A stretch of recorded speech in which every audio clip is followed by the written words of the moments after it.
Hello दोस्तों, तो आशा है कि आप लोग बढ़िया होंगे। आज की इस वीडियो में ये बताने वाले हैं कि केमिस्ट्री के ऐसे कौन से टॉपिक्स हैं जिससे प्रॉब्लम बनने की संभावना है अगले ये नेक्स्ट 2024 में।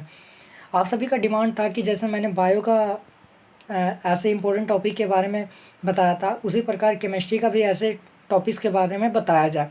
तो मैं लेके चला आया हूँ इस वीडियो को, और इसमें हम लोग बात करेंगे कि केमिस्ट्री के ऐसे कौन से टॉपिक्स हैं जिससे नेक्स्ट 2024 में प्रॉब्लम आने की संभावना है।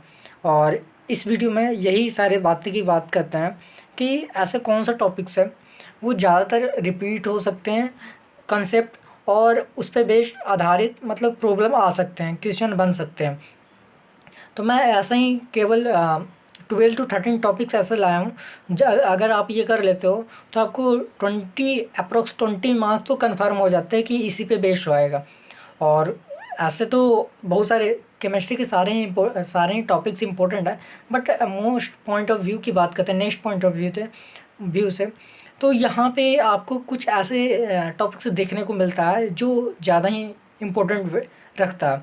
जैसे कि देख लेते हैं, तो यहाँ पे देख लेते हैं, पहला आता है थर्मोडायनेमिक, यानी फिजिकल की बात करते हैं। थर्मोडायनेमिक प्रोसेसेस से जैसे कि बात करते हैं internal energy, enthalpy, internal energy, Gibbs energy, entropy, इन सब पे आते ही हैं। और जो एडियाबैटिक प्रोसेस है यानी जो थर्मोडायनेमिक प्रोसेस है, इससे प्रॉब्लम आने की संभावना इस बार ज़्यादा ही है।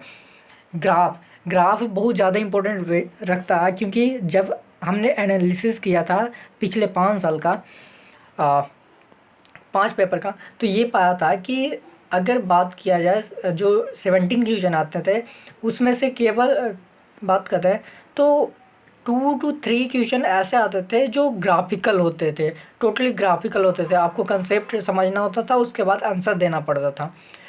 और यही मतलब कि अगर आप एनालाइज करते हो PYQ, तो ये कन्फर्म हो जाता है कि सारे ही फिजिक्स की केमिस्ट्री की बात करते हैं, बायो की बात करते हैं, तो वो लोग ग्राफिकल पे ज़्यादा फोकस कर रहे हैं। आजकल का जो क्वेश्चन बन रहा है, मतलब कि अभी का जो क्वेश्चन बन रहा है, पैटर्न बन रहा है, वो ग्राफिकल पर ज़्यादा फोकस कर रहे हैं, कि जिसमें ज़्यादा ही कंसेप्ट यूज होता है। आपको समझना पड़ता है कि क्या दिया और किस तरह का होना चाहिए।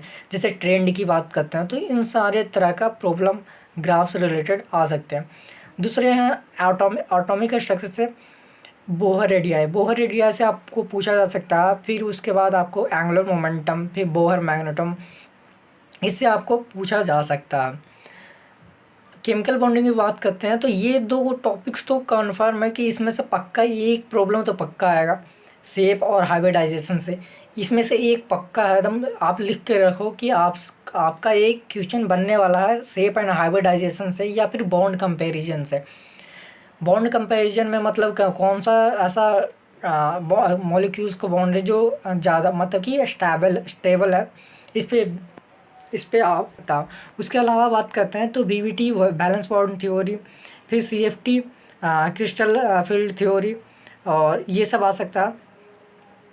अगला है केमिकल इक्विलिब्रियम। केमिकल इक्विलिब्रियम में आपको पीएच कैलकुलेट करने आना होगा सॉल्यूशन का, और pK वैल्यू, और इससे जो ग्राफ बनते हैं, एक छोटा सा ग्राफ होगा, 1-2 ग्राफ, वो आप करके जाइए। उसके बाद आता है केमिकल काइनेटिक्स। केमिकल काइनेटिक्स में ग्राफ तो बहुत सारे हैं, बहुत सारे करने का मतलब 4-5 तो है। आपको उसको अच्छे से पढ़ के जाना होगा, क्योंकि बात कर रहे हैं तो ग्राफ का बहुत मेजर रोल होने वाला है इस बार। क्योंकि एक्सपेक्ट किया जा रहा है कि पिछले बार 2-3 ग्राफ बेस्ड आए थे, इस बार 3 ग्राफ बेस्ड या 4 ग्राफ बेस्ड प्रॉब्लम आने की संभावना है। अब वो कहाँ से बनेंगे, वो इन्हीं सारे टॉपिक से बनने वाले हैं। कि रेट कांस्टेंट पे, केमिकल काइनेटिक्स की बात करते हैं तो रेट कांस्टेंट पे तो ये बनने की पूर्ण संभावना रहती है। इसके अलावा रेट रिएक्शन आपको आनी होगी, समझनी होगी, अच्छे से पढ़ के जानी होगी। फिर इलेक्ट्रोकेमिस्ट्री से बात करते हैं तो EMF ऑफ द सेल, यानी कि सेल का EMF कैसे निकालते हैं, ये आपको जानकारी प्राप्त करनी होगी। और अच्छे से आपको ये सारे टॉपिक्स पढ़ के जानी है, छोड़ के कभी मत जाना, क्योंकि आपको बहुत प्रॉब्लम आएगी। क्योंकि यही सारे टॉपिक्स हैं जो ज़्यादा वेटेज रखते हैं और आने की पूर्ण संभावना है। मतलब कि ये तो आप कंफर्म करके जाओगे अच्छे से, उसके अलावा जो भी हैं वो तो आप करे हुए ही, लेकिन ये सारे टॉपिक्स आप किसी भी तरह से अच्छे से करके जाना।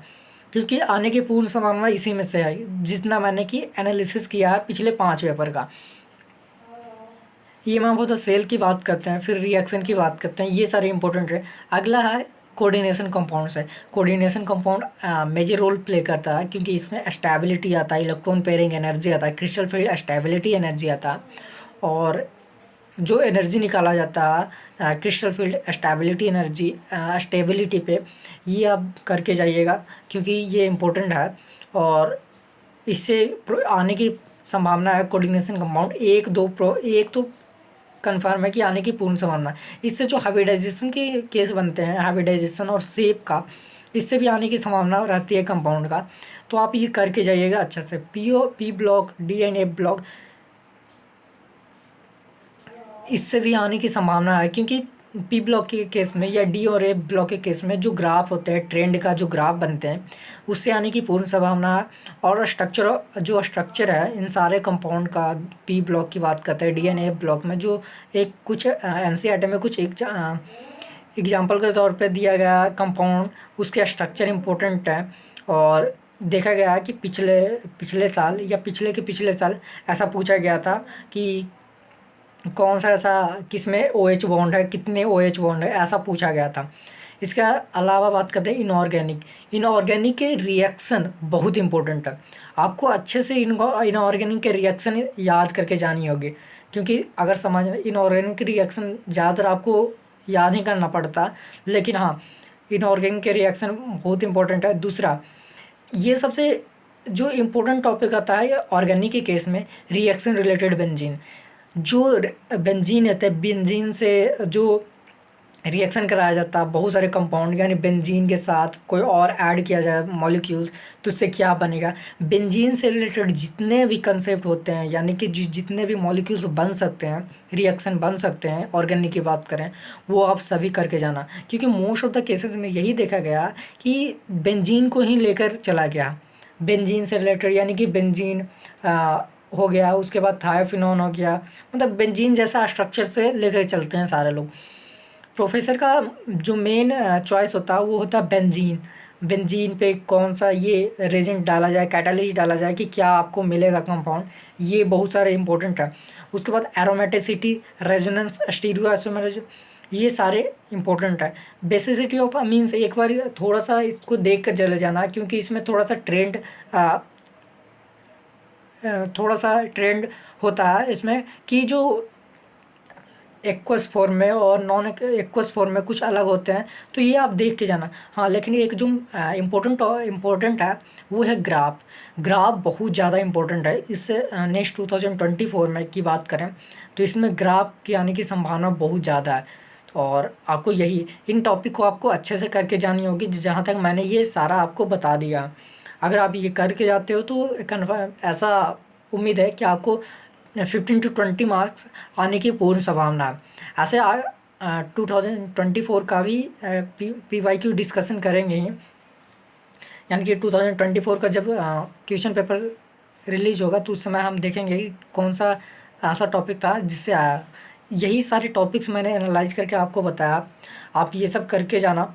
और आशा है कि इन्हीं में से ज़्यादातर प्रॉब्लम पूछे जाएंगे। ऐसे सारे ही केमिस्ट्री के सारे ही टॉपिक्स इंपॉर्टेंट है, बट ये कुछ ऐसे चुनिंदा टॉपिक्स हैं जिनसे आने की संभावना बनती है। और आप अपने अनुसार देख सकते हो कि कौन सा टॉपिक्स इंपॉर्टेंट है। तो आज की इस वीडियो को यहीं पे समाप्त करते हैं। अगर किसी तरह का आपको डाउट है तो आप हमारे टेलीग्राम चैनल से जुड़ सकते हो, और वहाँ पे आप अपने क्वेरी या फिर जितने भी डाउट हो वहाँ पे आप क्लियर कर सकते हो। तो टेलीग्राम चैनल का लिंक डिस्क्रिप्शन बॉक्स में दिया गया।